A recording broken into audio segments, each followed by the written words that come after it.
This episode is brought to you by Prime Video. In the small town of Holland, Michigan, nothing is ever what it seems. Behind the tulip festivals and pretty houses lay dark secrets that threaten to tear a marriage apart. Nicole Kidman stars in this darkly twisted thriller about a wife and mother whose quest to uncover her husband's secrets may get her more than she bargained for. Holland, streaming on Prime Video March 27th. It's the second week of the second best month to be in Las Vegas, so let's see what the news had in store for us. Today in CityCast Las Vegas, I'm with writer Kim Foster and my co-host Dayvid Figler, and we're discussing the Las Vegas A's deigning to put Las Vegas on their jerseys, a push to get Governor Lombardo to hire fired federal employees, and the new Lisa Vanderpump hotel. It's Friday, March 14th. I'm Sarah Lohman, and here's what Las Vegas is talking about.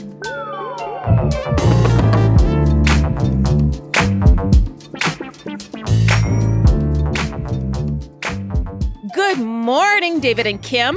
Hey there. Hi, Sarah. All right, well, as you all know, we usually have our hot headline. Then we did our hot ledge line. Today's something a little bit different. It's the hot headline. And that is, of course, because after a year-long search for Superintendent Jesus Jara's replacement, the CCSD school board made their final decision last night. Woo-hoo. Our next superintendent will be Joan Ebert, who most recently worked at the state level as our superintendent of public instruction. All the best to the new soup. Our students certainly need you. All right, so let's bring it to the news. Dayvid, so I hear that the Las Vegas A's are going to put Las Vegas on their jerseys. Why is that news? This is such a kerfuff, and I don't know, because this was dumped last Friday at, after hours, essentially, where they announced with great effusive talk how the Las Vegas A's are going to out of apparently the kindness of their heart and the happiness of their bank account, put a little patch on their uniforms that says Las Vegas on it. I don't know if this is a good deal or not. What I do know is that over a 3-year period, it's approximately $8.25 million of public funds for the right to put this patch on. Now, the A's opted not when they moved out of Oakland and decided to bypass Las Vegas's perfectly suitable AAA baseball field, the Las Vegas Stadium, which the LVCVA gave $80 million of public funds to call the Las Vegas Stadium. It's a lot. They went to Sacramento. Now, why they opted not to just have the jersey say Las Vegas Athletics, which is who apparently they're supposed to be now, is beyond me. Also, not reported in local media, which is a chagrin to me. I had to get all this information from the New York Times and sports publications, but we're not the only patch that's going to be on their jerseys. They're also putting on a Sacramento patch because they're playing in Sacramento. And by all accounts, the Sacramento patch was free. No one from Sacramento had to pay for that privilege. It's also confusing, but I want to leave this story with a couple of quotes. So this is the team owner, John Fisher, who said to the New York Times, quote, "We're going to be partners for a very, very long time. And we really thought that during these 3 years of interim play in Sacramento, that celebrating coming to Vegas was something that was really important." Okay. Then in the New York Times article, it also said this patch arrangement is unique. Some might say odd in several ways. And in response to that, Steve Hill, the CEO of the LVCVA, said, "We like weird and wacky." And then he just went on to say this is just a great deal for Las Vegas and that people will know that the Las Vegas A's are affiliated somehow with Las Vegas. And I guess some baseball fans somewhere who doesn't know that they're moving to Las Vegas will now figure that out because of this little patch. The end. Steve Hill, when are you coming on the show? We have questions. We have We'd lots love of to questions. have you. We're really nice. We have nice smiles. I don't understand how they could just bind us to these public contracts without there being significant discussions about whether or not, look, I'm not against marketing Las Vegas. I just wanted to make sure that we're doing our best. Let me ask Kim, because I'm sure she's going to have all the answers. Kim. Yes. I mean, Okay, Vegas is a city, right? And it is the city that the A's are coming to, but they're also a brand. And, lots of brands pay sports teams to put their logos on their jerseys. So why not Las Vegas, Kim? Well, look, their thinking is that the patch will be on the arm and that when the television camera zooms in, you'll see a batter, and the batter, you'll see the arm come up, and the patch will be there, and it's excellent placement. So that's their feeling, is that. But people know that people in the sports world know that the A's are coming here, right? That this is our team, that they're coming to Las Vegas, that this is done. So I don't know if the extra visibility matters, because they're just going to be our team in 3 years. Is that correct? Yes, in theory. I mean, there's no stadium as of yet, but why should we have had to pay for our team to put their name on their jersey? Especially if, according to the owner, John Fisher, this is something really important to us. So important that we need to be paid $8.5 additional million public funds. But also, let's not forget, they're already getting $380 million in public funds. How did that contract not say, oh, by the way, you have to call yourself the Las Vegas Athletics on your jersey? Oh, this should have been negotiated. You're saying this should have been negotiated back when the team came to us and all of this got played out. So this should have been already in part of the mix. Yeah. Duh. Yeah. Listen, Steve Hill, I've got an offer for you. I need about $6,000 for new windows for my house I recently bought. That is, not even 1%. That is less than 1% of what you're paying the A's. You give me that money, you can make the Las Vegas logo as large as my windows. I will be that tacky. And you'll be advertising it in Old Town Henderson. So even better, because you'll be encouraging all your neighbors to learn about Las Vegas, because they probably don't know. So you guys really have it out for the LVCVA. No, I don't. I just wish there was more transparency and a little more thoughtfulness and better bargaining. And, we're just supposed to take their word. Don't worry, we're spending these public funds. It's going to come back to us. The ROI, the return on investment, is going to be so phenomenal. How dare you even question our moves or motives?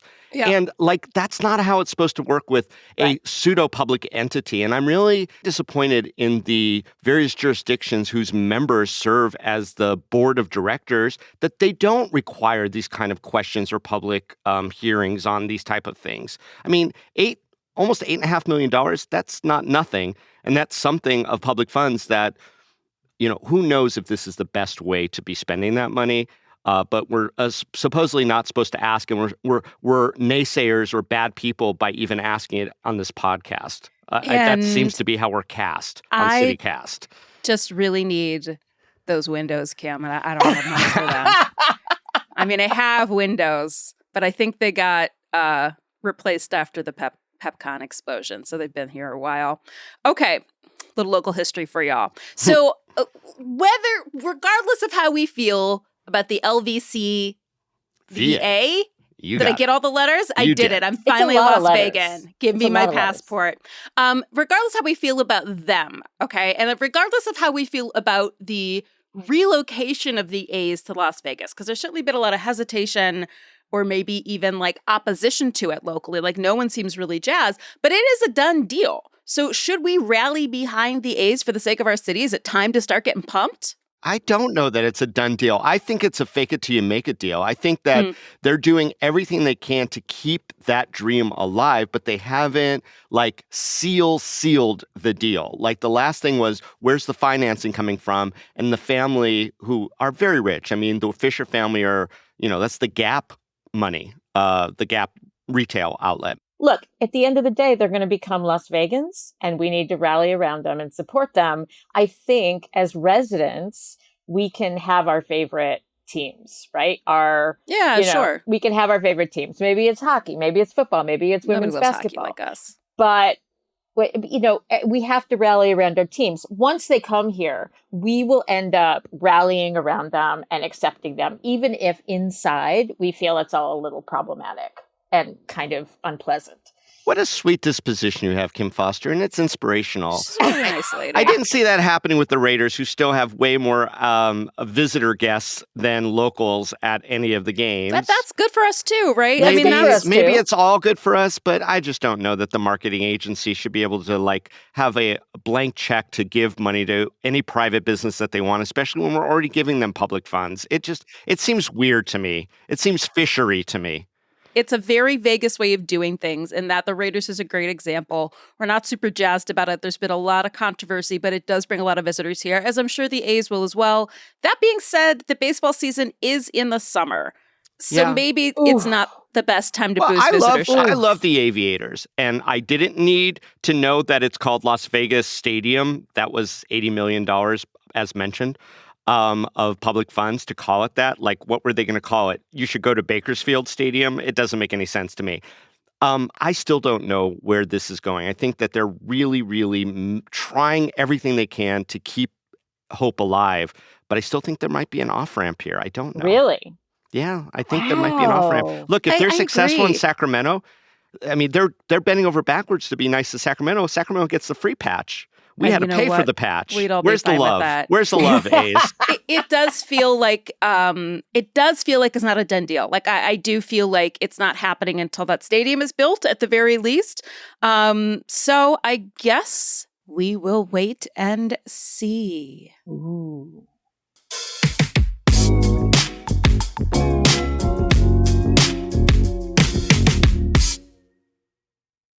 Ryan Reynolds here from Mint Mobile. I don't know if you knew this, but anyone can get the same premium wireless for $15 a month plan that I've been enjoying. It's not just for celebrities. So do like I did and have one of your assistants switch you to Mint Mobile today. I'm told it's super easy to do at mintmobile.com/switch. Upfront payment of $45 for 3-month plan, equivalent to $15 per month required. Intro rate first 3 months only, then full price plan options available. Taxes and fees extra. See full terms at mintmobile.com. Take me out to the ball game. What are you doing? Did you know DirecTV has the most MLB games? So, you're singing. Yeah, they put your favorite teams front and center right when you turn it on. Buy me some cold cuts and flapjacks. Those aren't even the words. I'm allergic to peanuts. Stream DirecTV, home of the most MLB games. Visit DirecTV.com. Claim based on total games offered on national and regional sports networks. RSNs available with choice package or higher. Availability of RSNs varies by zip code and package. All right, Kim, let's bring it to you. So there's something interesting going on up in the state, up in Carson City. So Nevada Dems, our ledge is in session. They're asking Lombardo to hire some of the fired federal employees as state employees. Can you give me the details? Yeah. So Democratic lawmakers are urging Governor Lombardo to take action to help keep former federal workers employed amid the mass firings from Trump and his biggest campaign contributor, Elon Musk at Doge. They have terminated all the GSA, which is the GSA leases for 3 properties here in Nevada, a Social Security Administration office, both an Indian Health Service and a Bureau of Indian Affairs office in Elko, saving the government $222,000 in savings. And Democratic leadership is joining with states across the country, asking governors to rehire some of these federal workers into state and local programs. And the response from the governor has been that this is grandstanding by the Democrats. Oh. Yeah, that was his response. Just give people jobs, man. Yeah, that's confusing for me. It sucks, and we need people working for these various agencies on some level because they provide services to the constituents. That's us.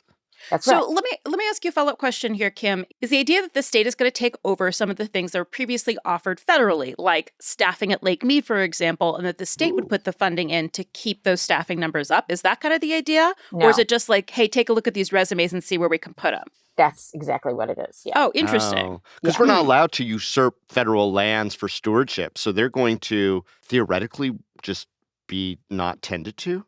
Yes. Yeah. Sorry, it's not funny at all. Kim's reaction was really funny. Yes, that is the plan, Dayvid. That is the plan. I mean, if people could see us right now, there's a lot of sad faces on this video where we're talking. I mean, we're not looking at like filling in the void of whatever has disappeared. We are actually just looking at taking these people and putting them in state and local jobs so that, because they have 90 days, all right, of paid leave. So if they get fired, they have 90 days to find other work. Democrats, and this is not just Democrats in Nevada, this is Hawaii, Pennsylvania, Virginia, Maryland, this is across the country. Democratic leadership is asking governors to take these fired people and then basically put them into state and local jobs. Now, there's a few problems with this. One is that it takes a while to process state and local jobs. And so you may find that it could take 100 days or 120 days to get a new person into a local position. And then also a lot of people are saying, just because I'm great at my job federally doesn't mean that I know how to do this particular kind of work at the state. And so there's a lot of problems with this. So I understand that it's easy for Governor Lombardo to just sort of say, well, you know, this is grandstanding, this is performative, this isn't like a real thing. But to your point, I think getting people into jobs after they have been fired should be at least the very minimum of what we can do if we're not restoring these programs in another way. So, one of the things that is going on here is that Nevada has the highest unemployment rate in the country right now, which, you know, is already not looking good. True. I think the one final follow-up that I have for you is, is the argument that these people, because they've worked in federal positions, are uniquely qualified for some state positions, or is it more that Democrats just want these recently fired employees to skip to the head of the unemployment line to be ready for new jobs? They just feel that people who are in public service jobs could probably transfer really well from state, local, and federal. There's some discussion about whether that's actually true or not, but the idea is that if you're in public service already, that there must be other ways that we can provide opportunities for those people to use their talents for the good of the public. That's really all it is. My personal experience with most federal employees is that they are exemplary at what they do. There are so many talented, like, people in the rangers, forestry, BLM, et cetera, that their skill set should be tapped into. But I think more than anything else, these are Nevadans. They are suddenly and unexpectedly uprooted. We should, as a community, recognize their talents and try to help them rejob as quickly as possible. And I know that the state has so many openings in so many different areas. That's like a perpetual problem, is filling those state jobs. Now, interestingly enough, by all accounts, state jobs are not as, I don't want to use the word lucrative, but they're not as good as some of the other jurisdictions, like county jobs, or traditionally better than state jobs, just the way the benefits and the salary structures and stuff go, and federal jobs are better than that too. So it's still a downgrade on some level for most jobs, but I get exactly what Kim's saying. I mean, that makes sense. Not everyone is going to be a perfect fit, but there is a huge talent base of Nevadans who were uprooted. We should do what we can to help rejob them. Yeah, so let me ask you about this, Dayvid, because, my thought is that our governor should be here to serve the people the best way possible, but he, as Kim is saying, has exhibited a lot of resistance to this idea. So what is the political line here that he's walking? Is it literally how to best serve our residents versus what Donald Trump wants? It's so complicated, the calculus these days, that I don't know what he's thinking. Does he think that Donald Trump will be pissed off if he finds new jobs for the people Donald Trump That's what I was essentially thinking. fired? I mean, that would suck. But also I could see how he doesn't want Dems to get points because he's going to be in a political, position for re-election coming up. So, does he want to make sure that the Dems aren't outfoxing him with publicity here? And so they're putting people who are suddenly unemployed as pawns in this weird political game? I don't know. But, again, Kim's points on the governor's behalf are perfectly correct. Not everyone is going to translate. Not everyone's going to go over. I just think the bottom line is that what we can do for people who suddenly find themselves in an unemployment crisis in the state that has the highest unemployment in the country, we should do what we can to tap that talent and keep them here. Oh, it is confusing because these people aren't individual enemies of Donald Trump, right? They were cut in, wide, sweeping government cuts to reduce the size of the federal government. And part of the explanation we've been given for reducing the size of the federal government is that more things should be on the states. So isn't this what Trump wants, for the states to step in and be taking care of their own business more often? Nevada can't afford that. We can't afford to Right? steward all the lands in the state. So I think a bigger question that's going to come down the line is not even what's going to happen with all these great workers who have been let go, but what's going to happen to all the things that they were responsible for, including like huge swaths of Nevada. And the poisonous algae in Lake Mead. And fire control and everything else. Kim, what do you think? Yeah, look, I think probably Lombardo is between a rock and a hard place, as a lot of Republican governors would be right now. My sense of Lombardo, and I could be wrong about this, is that every time that he doesn't really have like a complicated or a complex answer to things. He's sort of like, every time he doesn't want to do something the Dems don't want to do, instead of engaging them in a conversation, he basically will just say something like, he's grandstanding, or no, we don't want to give kids, free lunch or whatever, like that costs too much money. Like, for me, there's a lot of simplicity coming out in his statements. Like, it's not simply grandstanding. Like, things, political issues and theoretical issues, practical issues of finding people jobs, these are all things that need, conversation within the legislature, debate. And I just find there's a lot of simplicity coming out of that office, a lot of simple, responses that don't really, lead us to the next thing, to an answer, or to to something that, could ameliorate the situation. And so I think we need to have much more complex discussions about these things. And that's not happening with Lombardo. Yeah, it feels like it's, we could be reaching crisis levels of unemployment before too long. We've lost a lot of jobs in the state. So we'll see what Lombardo decides to do.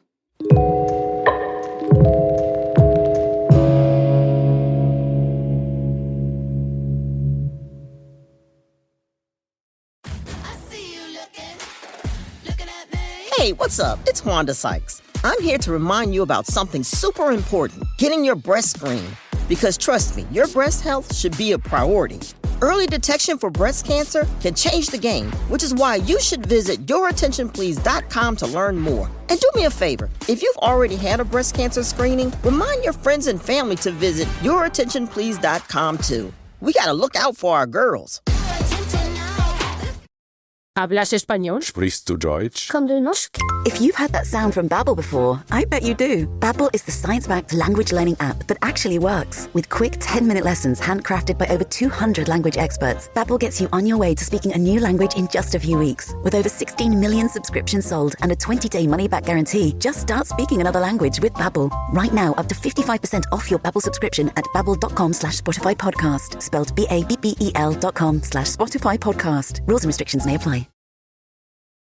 Unless, of course, people get jobs at the Vanderpump. See, look what I did for you. I just gave you your segue to the next thing. Let's bring it to the Strip. Yeah. Where actually, it's not a new hotel, Kim. It's a rebrand. The Cromwell is rebranding as a Lisa Vanderpump hotel. Now, of course, there will be employees needed to make this brand shift. So, that's the main headline here. The rebranding. We all know Lisa Vanderpump of Vanderpump Rules, the reality TV show. She is a restaurateur. And since the show has come about, she's opened up 3 bar restaurant spaces on the Strip and is now doing her very first hotel. Rebranding of the Cromwell begins this summer and will be finished by early 2026. The Cromwell is going to remain operational, although there will also be changes to the casino floor. It'll be a redesign focused on the reception area, a new lounge, revamped guest rooms, all showcasing Vanderpump Elaine Furnishings, which is Lisa Vanderpump's brand, which I think I've only been into the Vanderpump in Paris, and I actually think the interior is kind of fascinating there. So I don't feel any particular kind of way about this, I have to admit. Okay, so let's get historical, y'all. You know my famous catchphrase. Is this the first ever celebrity-themed hotel in Las Vegas? I'm thinking. Dayvid? Can you think of one? Well, the Cromwell was named after a very famous person. Okay. Oliver Cromwell? Yes. 17th century despot? I believe so. Did he head up the design as well? He did. They found it in his belongings. I thought he was famously hanged. This is going to be the fourth rebrand of the property since it opened in 1979, just to get a little historical. It was originally Barbary Coast, then it was Bill's Gambling Hall, then the Cromwell, and now whoever Vanderpump is, she's in my radar as part of the cultural zeitgeist, but I couldn't pick her out of a lineup. I'm sorry, I don't watch reality show. I never watched the show. Sarah, have you watched the show? I haven't. I think about getting into it. I'm having abdominal surgery at the end of the month, so that sounds like the perfect time to watch all umpteen seasons of Vanderpump Rules. I mean, people are obsessed with it, and it's not just like it's like it seems to be very cathartic because it's very genuine in that many of the people who are LA based, not that I blame California for everything, are like genuinely terrible people. That being said, Lisa Vanderpump has had now 3 successful restaurants. And like I said, I've only been to one, but I was kind of surprised with what a good time I had there, that the cocktails were good. The service was super friendly. The interior design was super interesting and very much catered to its location within Paris. So I don't know. I don't stay on the Strip very often, so I don't think I'm the number one client there. But I'm surprised that there hasn't been a Liberace-themed hotel up until this point. Well, arguably, I mean, the Wynn is the namesake of a local celebrity with a national presence, maybe an international presence. And, the Trump Hotel, despite not having gaming for reasons that are really fascinating to get into, which we're not, is sort of a celebrity brand. But those are the developers. Yeah. I mean, yes, Trump is a celebrity now, and he's always kind of been a celebrity developer. Wynn started as a developer, became a celebrity, but it's not, they are the property buyer guys. They're not the main stage act. Yeah. So this is a first. So can I just interject with a quote from John Curtis, because I feel always. Okay. So John Curtis, man about town, our probably best, food guy. Sorry, I love all the food people, but he's our OG food guy. He's the best food guy out of all the men. He's my favorite crank. He's a male food reviewer and restaurant reviewer. He's a male food reviewer. Yes. So okay, John Curtis said, having exhausted its Giada fan base, the Cromwell, named to honor its 17th century English despot fan base, will now rebrand itself as Vanderpump to appeal to the female reality show addict demographic. No doubt with lots of cupcakes and martinis that aren't martinis. And so I was wondering, is this a trend in really focusing on young women or millennial women as a target demographic for the Strip? Yeah, we got money. I mean, millennials in general, right? Right. Are the ones that have the spending power right now. And as we well know, there's been a decades-long shift away from gambling because millennials don't really gamble to experiences, especially ones that involve alcohol. So I don't know. This is fascinating.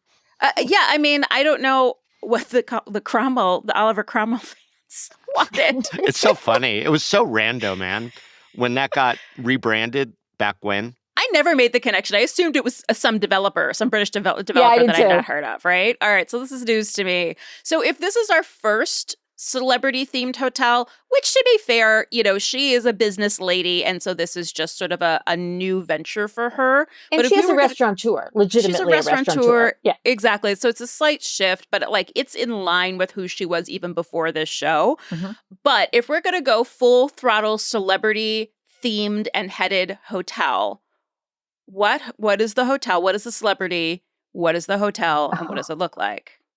I don't know. I wasn't prepared for this question. Sorry. All right, I have mine. Mine is after a dead celebrity. Here we go. All right, go. I believe that the Sahara Hotel, the long-suffering, struggling Sahara Hotel on the southernmost part of the Strip, should rebrand as the Jerry Lewis Labor Day Telethon themed hotel.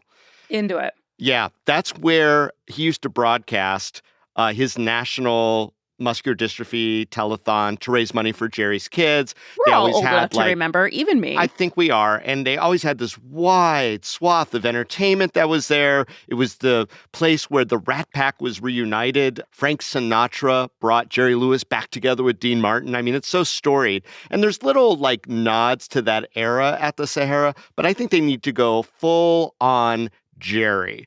There would be a Nutty Professor arcade, and there would be the bellboys would all be in the outfits that he made iconic in the movie The Bellboy. So yeah, I think there's plenty of Jerry Lewis fodder, and he was a Las Vegas resident till the bitter end. He is synonymous with that property, I think, for people of a certain age. Let's make it a telethon all the time. And just as a bonus, there would always be a segment of the Sahara Hotel dedicated to local charities. I love this. Wow, that's actually like a fully formed idea. The only problem with your plan is that it reads a little old in the demographic. It's got to be for boomers, yeah. Well, people know Nutty Professor through Eddie Murphy, but I guess those people are old now too because he did the remake. Oh my God. I think I'm changing my idea, but I was going to say a John Mulaney themed hotel, which is actually one of the first things I did when I moved here. John Mulaney was playing the first show of that tour at MGM, but it would be a very tight dress code, men in jackets, always in public spaces. However, no alcohol served. But the rest of it right, is because he's in recovery. He's in stick recovery. With the theme. Right. Yeah. So it can support sober people as well, but you also have to be in a suit all the time. Those are the two major requirements in the Mulaney Motel. That being said, I'm loving this Oliver Cromwell idea. So actually, I think let's bring it back. Pretty sure he was the Protestant despot, right? That ended up getting hanged. Let's take it back to the whatever century England. The Oliver Cromwell, I'm here for it. Said the history girl. Well, all right, I'm going to go get some investors lined up. So thank you both. We'll talk soon. It was a pleasure to be here today. Go Sacramento / Las Vegas A's. So much fun.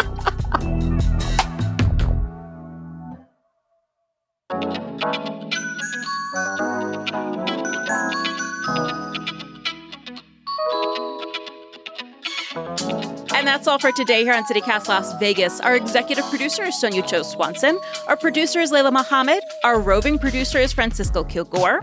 Our newsletter editor is Rob Katchel-Reese. And our hosts are Dayvid Figler and me, Sarah Lohman. Music is by OG Moose, Epidemic Sound, and All the Kimonos. We record this show on the traditional homelands of the Nuwuvi, the Southern Paiute people. If you enjoyed this show, share it with a friend. You can rate the show and leave us a review wherever you get your pods, and subscribe to our morning newsletter, Hey Las Vegas, on our website. We'll be back Monday morning with more news from around the city. Take care.